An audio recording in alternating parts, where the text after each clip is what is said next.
Hallelujah, good morning. ಮತ್ತೊಂದು ಶ್ರೇಷ್ಠವಾದ ದಿನ ದೇವರು ನಮಗೆ ಕೊಟ್ಟಿದ್ದಾರಲ್ಲವೇ? ಈ ದಿನ ಶನಿವಾರವಾಗಿದೆ ಅಲ್ಲವೇ? ಬನ್ನಿ ಹಾಗಾದರೆ ಈ ದಿನವಿಡೀ ದೇವರಿಂದ ಆಶೀರ್ವದಿಸಲ್ಪಡುವ ಹಾಗೆ ದೇವರ ವಾಕ್ಯ ಧ್ಯಾನ ಮಾಡೋಣ. ಈ ದಿನವಿಡೀ ದೇವರ ಧ್ಯಾಸವುಳ್ಳವರಾಗಿ, ದೇವರ ಮೇಲೆ ಆಸೆಯುಳ್ಳವರಾಗಿ, ದೇವರೊಂದಿಗೆ ಸಮಯ ಕಳೆದು ದೇವರಿಗೆ ಭಿನ್ನವಿಸೋಣ.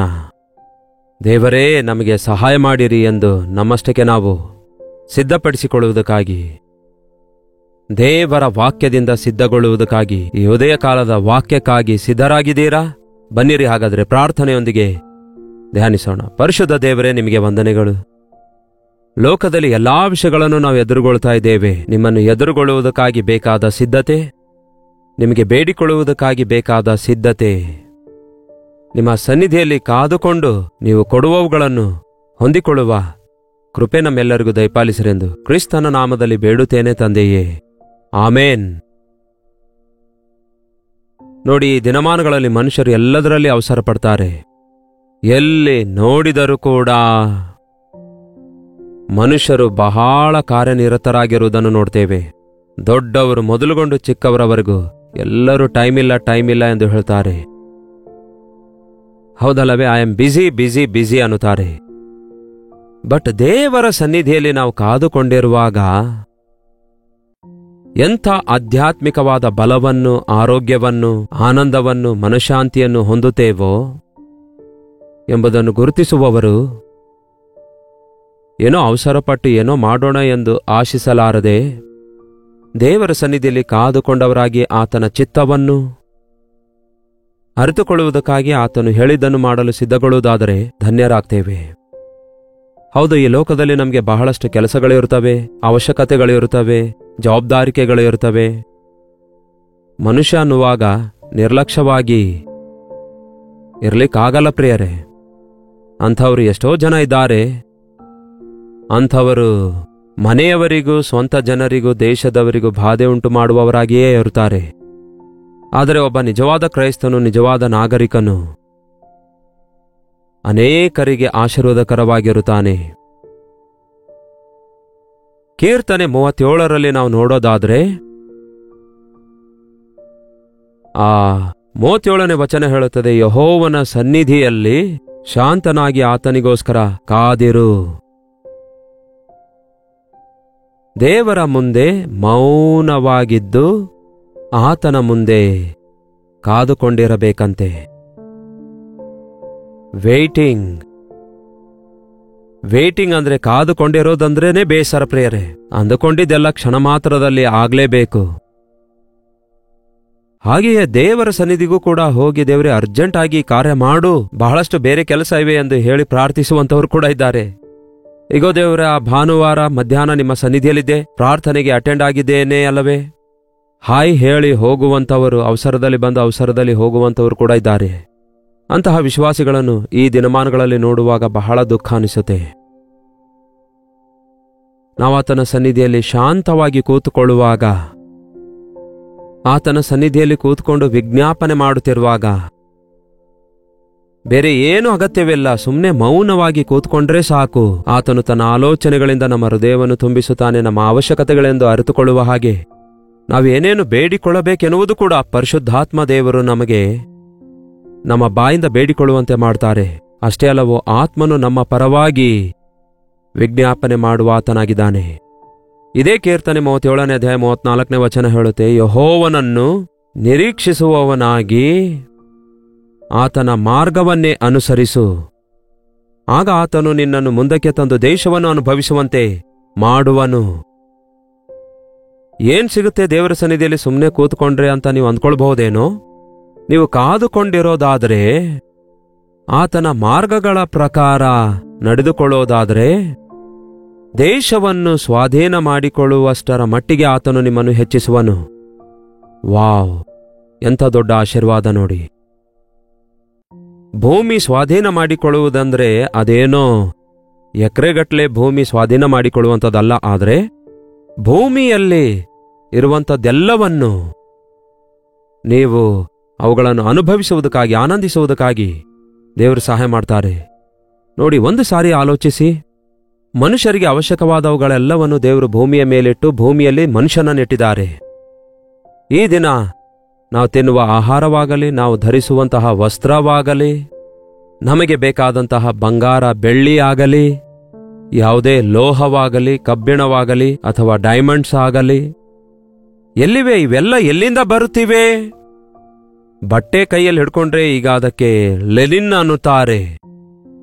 ಎಲ್ಲ ಭೂಮಿಯಿಂದಲೇ ಬರುತ್ತಿವೆ. ನಾವು ತಿನ್ನುವ ಬೇಳೆಕಾಳುಗಳು, ನಾವು ತಿನ್ನುವಂತಹ ಅಕ್ಕಿ ಧಾನ್ಯ, ಗೋಧಿ ಧಾನ್ಯ, ಅಬ್ಬಾ ಒಂದೋ ಎರಡೋ ಎಲ್ಲವೂ ಮಾನವ ಶರೀರಕ್ಕೆ ಅವಶ್ಯಕವಾಗಿರುವ ಆರೋಗ್ಯಕರವಾಗಿರುವ ಆಹಾರ ಪದಾರ್ಥವೆಲ್ಲ ಭೂಮಿಯಲ್ಲಿಟ್ಟು ನಮಗೆ ಅದನ್ನು ಕೊಟ್ಟಿದ್ದಾರೆ. ಆದರೆ ಇದನ್ನ ಮನುಷ್ಯರು ಅನುಭವಿಸುತ್ತಾ ಇಲ್ಲ. ಪ್ಯಾಕೆಟ್ ಫುಡ್ ತಿನ್ನುತ್ತಾ, ಪ್ಯಾಕೆಟ್ನಲ್ಲಿರುವಂತಹ ಹಾಲನ್ನು ಕುಡಿಯುತ್ತಾ, ಹೌದಲ್ಲವೇ? ಪ್ರಿಸರ್ವೇಷನ್ನಿಂದ, ಕೆಮಿಕಲ್ಸ್ನಿಂದ ತುಂಬಿರುವ ಫುಡ್ಡನ್ನು ತಿಂದು ಈ ದಿನ ನಾನಾ ವಿಧವಾದ ರೋಗಕ್ಕೆ ಗುರಿಯಾಗ್ತಿದ್ದಾರೆ. ಅಡಿಗೆ ಮಾಡಿಕೊಂಡು ಚೆನ್ನಾಗಿ ಅದನ್ನು ಸಿದ್ಧ ಮಾಡಿಕೊಂಡು ತಿನ್ನುವುದಕ್ಕೆ ಬಿಡುವಿಲ್ಲದಕ್ಕಾಗಿ ರೆಡಿಮೇಡ್ ಫುಡ್ಡನ್ನು ತಂದುಕೊಂಡು ತಿನ್ನುವ ಕಾರಣಕ್ಕಾಗಿ ಎಷ್ಟೋ ಅನಾರೋಗ್ಯಕ್ಕೆ ಜನರು ಗುರಿಯಾಗ್ತಿದ್ದಾರೆ ಗೊತ್ತಾ? ಕೆಲಸದಲ್ಲಿ ಆನಂದ ಇದೆ. ಕೆಲಸ ಮಾಡುವುದಕ್ಕಾಗಿಯೇ ದೇವರು ನಮ್ಮನ್ನು ಸೃಷ್ಟಿಸಿದ್ದಾರೆ. ಪೂರ್ವಕಾಲದಲ್ಲಿ ಈ ಶೇಂಗಾಕಾಯಿಯನ್ನು ಅದನ್ನು ಒಣಗಿಸಿ ಒಂದೊಂದಾಗಿ ಅದನ್ನು ಒಡೆದು ಬೆಲ್ಲದ ಜೊತೆಗೆ ಅದನ್ನು ತಿನ್ನುವಾಗ ಅದು ಮನುಷ್ಯನಿಗೆ ಬೇಕಾದ ಒಳ್ಳೆ ಐರನ್ನು, ಪ್ರೋಟೀನು ಅದೆಲ್ಲ ನಮಗೆ ಒದಗಿಸುವಾಗ ಎಷ್ಟೋ ಆರೋಗ್ಯವಾಗಿರ್ತಿದ್ದೆವು. ಆದರೆ ಈಗೇನಿದೆ, ಎಲ್ಲವೂ ಪ್ಯೂರಿಫೈಡ್ ಮಾಡಿ ಔಷಧಿ ಹೊಡೆದು ಬೆಳೆಸಿರುವಂತಹ ಫುಡ್ ಸಿಗುತ್ತೆ ನೋಡಿ. ಎಲ್ಲವನ್ನೂ ಇನ್ಸ್ಟೆಂಟ್ ಆಗಿ ನಾವು ಸಂಪಾದಿಸಿಕೊಳ್ಬಹುದು. ಆದರೆ ಒಂದನ್ನು ಮಾತ್ರ ಮರೆಯಬಾರದು, you can not receive the blessings of God instantly. Button ಒತ್ತಿದ್ರೆ ದೇವರು ಆಶೀರ್ವದಿಸಬೇಕೆಂದುಕೊಳ್ಳುವುದು ಅಜ್ಞಾನವಾಗಿದೆ. ಆತನ ಬಳಿಗೆ ನೀವು ಹೋಗುವಾಗ ಕಾದುಕೊಂಡಿರಬೇಕು. Wait upon the Lord. ಆತನು ಕೊಡುವವರೆಗೂ ನೀವು ಕಾದುಕೊಂಡಿರಬೇಕು. ಆತನು ಉತ್ತರಿಸುವವರೆಗೂ ಆತನ ಸನ್ನಿಧಿಯಲ್ಲಿ ಕಾದುಕೊಂಡಿರಬೇಕು. Waiting time is a never wasting time. ದೇವರ ಸನ್ನಿಧಿಯಲ್ಲಿ ಕಾದುಕೊಂಡಿರುವ ಸಮಯ ಯಾವತ್ತೂ ಕೂಡ ವ್ಯರ್ಥವಾದದ್ದಲ್ಲ, ವ್ಯರ್ಥವಲ್ಲ. ಆಲೋಚನೆ ಮಾಡಿ ನೋಡಿ. ನಮಗೆ ಅವಶ್ಯಕತೆ ಇದ್ದಾಗ ಆಫೀಸರ್ ಮುಂದೆ ಹೋಗಿ ನಿಂತ್ಕೊಳ್ತೇವೆ. ಲೋಕದಲ್ಲಿರುವ ಸಂಗತಿಗಳು ನಮಗೆ ಬೇಕಾದಾಗ ಕ್ಯೂ ಅಲ್ಲಿ ನಿಂತ್ಕೊಳ್ತೇವೆ. ಟಿಕೆಟ್ಗೋಸ್ಕರ ನಿಂತ್ಕೊಳ್ತೇವೆ, ಬ್ಯಾಂಕ್ನಲ್ಲಿ ನಿಂತ್ಕೊಳ್ತೇವೆ, ಆಫೀಸ್ಗೆ ಹೋದ್ರೆ ನಿಂತ್ಕೊಳ್ತೇವೆ. ಆದರೆ ದೇವರ ಬಳಿಗೆ ಬಂದಾಗ ಕಾದಿರ್ಲಿಕ್ಕಾಗೋದಿಲ್ಲವೋ? ದೇವರ ಆಶೀರ್ವಾದಗಳಿಗೋಸ್ಕರ ಮುಂಜಾನೆಯೇ ಎದ್ದು ಕಾದುಕೊಂಡವರಾಗಿರಿ. ಭೂಮಿಯನ್ನು ಸ್ವಾಧೀನ ಮಾಡಿಕೊಳ್ಳುವ ಸ್ಥಿತಿಗೆ ನಿಮ್ಮನ್ನು ಹೆಚ್ಚಿಸುತ್ತೇನೆ ಅಂದಿದ್ದಾರೆ ದೇವರು. ನೀವು ಕರ್ತನಲ್ಲಿ ಕಾದುಕೊಂಡಿರುವಾಗ ನಿಮ್ಮ ಹೃದಯದ ಬಯಕೆಯೆಲ್ಲ ಆತನು ತೀರಿಸುತ್ತಾನೆ. ನೋಡಿ, 4ನೇ ವಚನ ಏನು ಹೇಳುತ್ತೆ? ಯೆಹೋವನಲ್ಲಿ ಸಂತೋಷಿಸುವಿ ಮತ್ತು ಆತನು ನಿನ್ನ ಇಷ್ಟಾರ್ಥಗಳನ್ನು ನೆರವೇರಿಸುವನು. ದೇವರ ಸನ್ನಿಧಿಯಲ್ಲಿ ನೀವು ಆನಂದಗೊಳ್ಳಬೇಕು. ಆತನ ಬಳಿಗೆ ಹೋದಾಗ ಆತನು ಬರಿಗೈಯಿಂದ ಕಳಿಸೋದಿಲ್ಲ. ನಿಮ್ಮ ಹೃದಯದ ಇಷ್ಟಾರ್ಥವೆಲ್ಲ ನೆರವೇರಿಸುತ್ತಾನೆ. ಇಂದಿನಿಂದ ಪ್ರತಿ ದಿನ ದೇವರ ಸನ್ನಿಧಿಯಲ್ಲಿ ಕಾದುಕೊಂಡಿರುವುದನ್ನು ಕಲಿಯೋಣ. 123ನೇ ಕೀರ್ತನೆ ಕೂಡ ಹೇಳುತ್ತೆ, ಪರಲೋಕದಲ್ಲಿ ಆಸೀನನಾಗಿರುವ ಆತನೇ, ಯಜಮಾನನ ಕೈಯನ್ನು ದಾಸನ ಕಣ್ಣುಗಳು, ಯಜಮಾನಿಯ ಕೈಯನ್ನು ದಾಸಿಯ ಕಣ್ಣುಗಳು ನೋಡುವ ಪ್ರಕಾರ ನಮ್ಮ ಕಣ್ಣುಗಳು ನಮ್ಮ ದೇವರಾದ ಯೆಹೋವನನ್ನು ನೋಡುತ್ತಾ ಆತನ ಕಟಾಕ್ಷವನ್ನು ನಿರೀಕ್ಷಿಸಿಕೊಂಡಿವೆ. ಎಲ್ಲಿಯವರೆಗೂ? ಆತನು ನಮ್ಮನ್ನು ಕರುಣಿಸುವವರೆಗೂ ನಮ್ಮ ಕಣ್ಣುಗಳು ಆತನನ್ನೇ ನೋಡುತ್ತಲಿರಬೇಕು. ಆತನು ಕನಿಕರವುಳ್ಳ ದೇವರು, ಕರುಣಿಸುವ ದೇವರು ಆಗಿದ್ದಾರೆ. ಆತನು ನಮ್ಮನ್ನು ಆಶೀರ್ವದಿಸುವ ಪ್ರಕಾರ ದೇವರಲ್ಲಿ ಕಾದುಕೊಂಡಿರುವಾಗ ನಮಗೆ ನೂತನ ಬಲ ದೊರಕುತ್ತದೆ. ಬೇಕಾದರೆ ಒಮ್ಮೆ ನೋಡಿರಿ, ಯೆಶಾಯನ ಪುಸ್ತಕ 40ನೇ ಅಧ್ಯಾಯದಲ್ಲಿ ಯೆಹೋವನಿಗೋಸ್ಕರ ಕಾದು ಎದುರು ನೋಡುವವರು ಏನಾಗ್ತಾರೆಂದು ಹೇಳುತ್ತೆ. 40ನೇ ಅಧ್ಯಾಯ, ಯೆಶಾಯನ ಪುಸ್ತಕ 40ನೇ ಅಧ್ಯಾಯ 31ನೇ ವಚನ. ಯೆಹೋವನಿಗೋಸ್ಕರ ಕಾದು ಎದುರು ನೋಡುವಂಥವರು ನೂತನ ಬಲ ಹೊಂದಿಕೊಳ್ಳುವರು. You will be renewed in your strength. ನೀವು ಕಳೆದುಕೊಂಡ ಮನಃಶಾಂತಿಯನ್ನು ತಿರುಗಿ ಹೊಂದಿಕೊಳ್ಳುತ್ತೀರಿ. ನಿಮಗಿರುವ ಒತ್ತಡದ ನಿಮಿತ್ತ, ಸ್ಟ್ರೆಸ್ ನಿಮಿತ್ತ ಬಂದಿರುವಂತಹ ಬಲಹೀನತೆಗಳಿಂದ ನರನಾಡಿಗಳಲ್ಲಿರುವ ಆ ಒಂದು ಒತ್ತಡದಿಂದ ಬಿಡಿಸಲ್ಪಟ್ಟಾಗ ಪ್ರಶಾಂತವಾಗಿ ಯು ವಿಲ್ ಬಿ ರೆಸ್ಟೋರ್ಡ್. ನೂತನ ಬಲ ಹೊಂದುವರು, ಅವರು ಹದ್ದುಗಳಂತೆ ರೆಕ್ಕೆಗಳನ್ನು ಚಾಚಿಕೊಂಡು ಏರುವರು, ಓಡಿದರು ದಣಿಯರು, ನಡೆದರು ಬಳಲರು. ಇಂದಿನಿಂದ ಕರ್ತನ ಪಾದದ ಬಳಿಯಲ್ಲಿ ಮೌನವಾಗಿ ಕಾದುಕೊಂಡಿರುವುದನ್ನು ದಯವಿಟ್ಟು ಕಲಿತುಕೊಳ್ಳಿರಿ. ನೀವು ಒಂದು ವಿಷಯ ಬೇಡಿಕೊಂಡ ನಂತರ ಅದು ಕರ್ತನ ಚಿತ್ತವಾಗಿದೆಯೋ ಇಲ್ಲವೋ ಎಂದು ತಿಳಿದುಕೊಳ್ಳುವವರೆಗೂ, ಅದನ್ನು ಕರ್ತನು ನಿಮಗೆ ಕನಿಕರಿಸಿ ಕೊಡುವವರೆಗೂ ನಿಮ್ಮ ನಂಬಿಕೆಯನ್ನು ಬಿಟ್ಟು ಬಿಡಬೇಡಿ. ಖಂಡಿತವಾಗಿಯೂ ದೇವರು ತನಗೆ ಮೊರೆ ಇಡುವಂಥವರಿಗೆ, ತನ್ನ ಸನ್ನಿಧಿಯಲ್ಲಿ ಕಾದುಕೊಂಡಿರುವವರಿಗೆ ಆತನು ಮೇಲನ್ನೇ ಉಂಟು ಮಾಡುತ್ತಾನೆ. ಅಬ್ರಹಾಮನು ಸಂತಾನಕ್ಕಾಗಿ ಕಾದುಕೊಂಡಿರುತ್ತಾನೆ ಎಷ್ಟೋ ಕಾಲದವರೆಗೂ. ತನ್ನ ಜೀವಿತ ಕಾಲವೆಲ್ಲ ಕಾದುಕೊಂಡೇ ಇರುತ್ತಾನೆ. ವಿಶ್ವಾಸ ಅಂದ್ರೆ ಅದು ಪ್ರಿಯರೇ, ನಂಬಿಕೆ ಅಂದ್ರೆ ಅದು. ಆದರೆ ನಂಬಿಕೆ ಇಲ್ಲದಂಥವನು ಕಾದುಕೊಂಡಿರೋದಿಲ್ಲ. ನಿರೀಕ್ಷೆ ಇಲ್ಲದಂಥವನು ಕಾದು ಎದುರು ನೋಡಲ್ಲ. ನಂಬಿಕೆ ಮತ್ತು ನಿರೀಕ್ಷೆ ಇಲ್ಲದಿರುವಾಗ ಆಧ್ಯಾತ್ಮಿಕ ಜೀವಿತದ ಪರಿಪಕ್ವತೆಗೆ ನಾವು ಹೋಗಲಾರೆವು. ಈ ಉದಯಕಾಲ ಸಮಯದಲ್ಲಿ ಎಷ್ಟೊತ್ತು ನೀವು ಪ್ರಾರ್ಥಿಸಿಕೊಳ್ತೀರಿ ಪ್ರತಿದಿನ? ಅಂದ್ರೆ ನೀವು ಗಡಗಡಗಡಗಡ ಅಂತ ಮಾತಿನಿಂದ ಮಾಡುವ ಪ್ರಾರ್ಥನೆ ಕುರಿತು ಹೇಳುತ್ತಾ ಇಲ್ಲ, ಆದರೆ ದೇವರ ಸನ್ನಿಧಿಯಲ್ಲಿ ಕ್ವಾಯಿಟ್ ಟೈಮ್ ಕಳೆಯುವುದನ್ನು, ದೇವರ ಸನ್ನಿಧಿಯಲ್ಲಿ ಏಕಾಂತವಾಗಿ ಸಮಯ ಕಳೆಯುವುದನ್ನು, ಯಾವುದನ್ನು ಆಲೋಚಿಸಲಾರದೆ, ಯಾವ ವಿಷಯದಲ್ಲಿಯೂ ಒತ್ತಡಕ್ಕೆ ಗುರಿಯಾಗದೆ ನಿಮ್ಮ ಭಾರವನ್ನೆಲ್ಲ ಎಷ್ಟು ಸಾರಿ ಆತನಿಗೆ ವಹಿಸಿದಿರಿ ಹೇಳಿ? ಈಗ ತಾನೇ ನಾವು ನೋಡಿಕೊಂಡಿದ್ದೇವಲ್ಲವೇ ಕೀರ್ತನೆ ಪುಸ್ತಕದಲ್ಲಿ.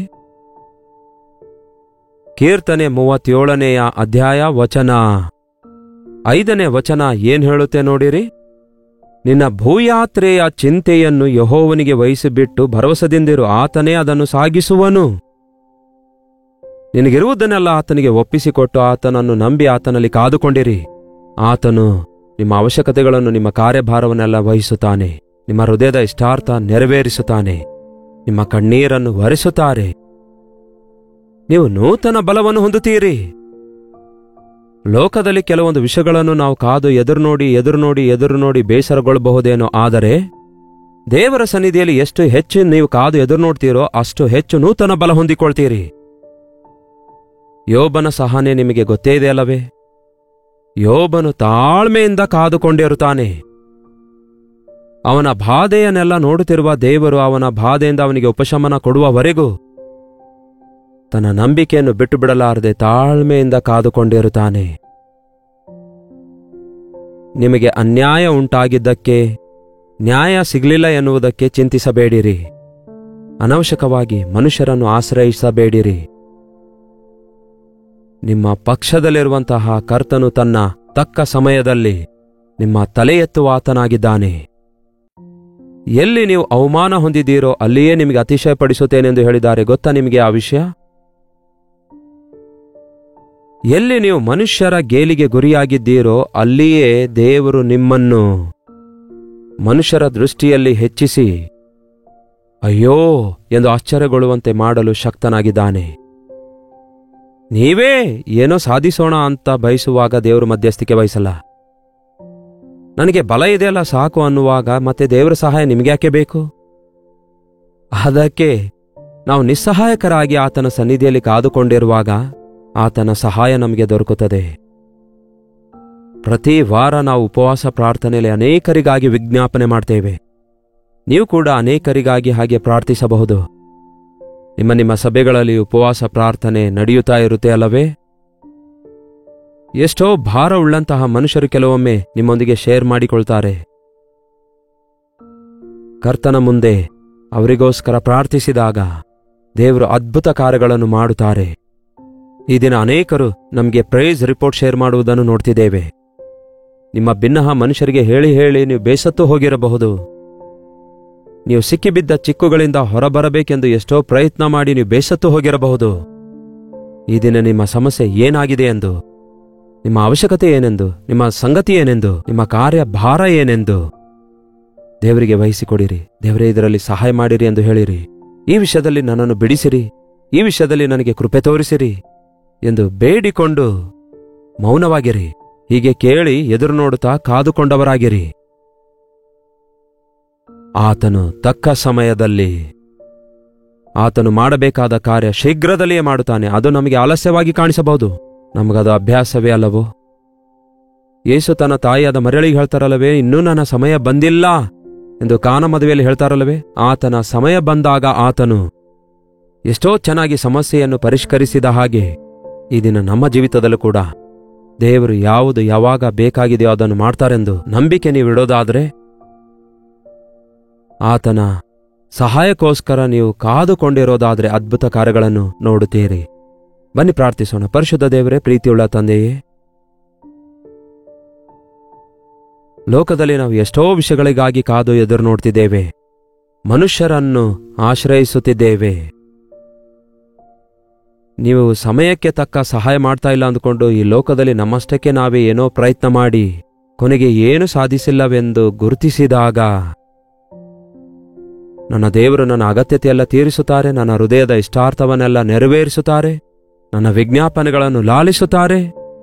ನಾನು ಆತನಿಗೆ ಮೊರೆ ಇಡುತ್ತೇನೆ, ಆತನ ಸನ್ನಿಧಿಯಲ್ಲಿ ಕಾದುಕೊಂಡಿರುತ್ತೇನೆ ಎಂದು ಒಂದು ತೀರ್ಮಾನ ಮಾಡಿಕೊಳ್ಳುವ ಹಾಗೆ, ಮೇಲಿಂದ ಮೇಲೆ ನಮ್ಮ ಸ್ಥಿತಿ ನಿಮಗೆ ಹಂಚಿಕೊಳ್ಳುವ ಹಾಗೆ, ಯಾವ ಯಾವ ಸಮಯದಲ್ಲಿ ಯಾವ ಯಾವ ಸಹಾಯ ನೀವು ನಮಗೆ ಅನುಗ್ರಹಿಸುತ್ತೀರಿ ಎಂಬುದಾಗಿ ನಂಬಿಕೆಯಿಂದ ಕಾದು ಎದುರು ನೋಡುವ ಹಾಗೆ, ನೀವು ಮಾಡಿದಂತಹ ಸಹಾಯಕ್ಕಾಗಿ ಉಪಕಾರಗಳಿಗಾಗಿ ನಿಮ್ಮನ್ನು ಸ್ತುತಿಸಿ ಕೊಂಡಾಡುವುದಕ್ಕಾಗಿ ನಮ್ಮ ಪ್ರತಿಯೊಬ್ಬರಿಗೂ ಸಹಾಯ ಮಾಡಿರೆಂದು ಕ್ರಿಸ್ತನ ನಾಮದಲ್ಲಿ ಬೇಡುತ್ತೇನೆ ತಂದೆಯೇ, ಆಮೇನ್. ತಂದೆಯಾದ ದೇವರ ಪ್ರೀತಿಯು, ಮಗನಾದ ಕ್ರಿಸ್ತನ ಕೃಪೆಯೂ, ಆದರಣೆಕರ್ತನಾದ ಪರಿಶುದ್ಧಾತ್ಮನ ಸಹವಾಸವು ಈ ಅನುದಿನದ ಧ್ಯಾನದಲ್ಲಿ ಐಕ್ಯವಾಗಿರುವ ಎಲ್ಲರ ಸಂಗಡ ಸದಾಕಾಲಕ್ಕೂ ನೆಲೆಯಾಗಿರಲಿ. ಆಮೇನ್. ದೇವರಿಗೆ ಸ್ತೋತ್ರ. ನಿಮ್ಮ ಪ್ರಾರ್ಥನಾ ಮನವಿ 8939731313 ನಂಬರ್ಗೆ ಒಂದು ಟೆಕ್ಸ್ಟ್ ಇಲ್ಲವೇ ವಾಯ್ಸ್ ಮೆಸೇಜ್ ಮೂಲಕ ವಾಟ್ಸಪ್ ಕಳಿಸಿರಿ. ಇತರ ದೇಶದಲ್ಲೂ ಕೂಡ ನೀವಿರೋದಾದರೆ ಇದೇ ನಂಬರಿಗೆ ನಿಮ್ಮ ವಾಟ್ಸಪ್ ಮೆಸೇಜ್ಗಳನ್ನು ಕಳಿಸಿಕೊಡಿರಿ. ಆ ಮೆಸೇಜಸ್ಗಳೆಲ್ಲ ಪರಿಶೀಲಿಸಿ ನಿಮಗಾಗಿ ನಾವು ಪ್ರಾರ್ಥಿಸ್ತಿದ್ದೇವೆ. ನೀವು ಕೂಡ ಪ್ರಾರ್ಥಿಸಿರಿ, ಅದ್ಭುತ ಕಾಣುವಿರಿ. ಡಾಕ್ಟರ್ ಜೈಪಾಲ್ ಕನ್ನಡ ಯೂಟ್ಯೂಬ್ ಚಾನಲ್ಗೆ ದಯವಿಟ್ಟು ಸಬ್ಸ್ಕ್ರೈಬ್ ಮಾಡಿಕೊಳ್ಳಿರಿ. ಅನೇಕರಿಗೆ ಶೇರ್ ಮಾಡಿ ಈ ಕಾರ್ಯಕ್ರಮ ವೀಕ್ಷಿಸುವಂತೆ ಅವರಿಗೂ ಪ್ರೋತ್ಸಾಹಿಸಿರಿ. ದೈವ ಆಶೀರ್ವಾದಗಳನ್ನು ಹೊಂದಿಕೊಳ್ಳಿರಿ. ಮತ್ತೆ ಭೇಟಿಯಾಗೋಣ. ದೇವರ ಮಹಾಕೃಪೆ ನಿಮ್ಮೆಲ್ಲರೊಂದಿಗಿರಲಿ.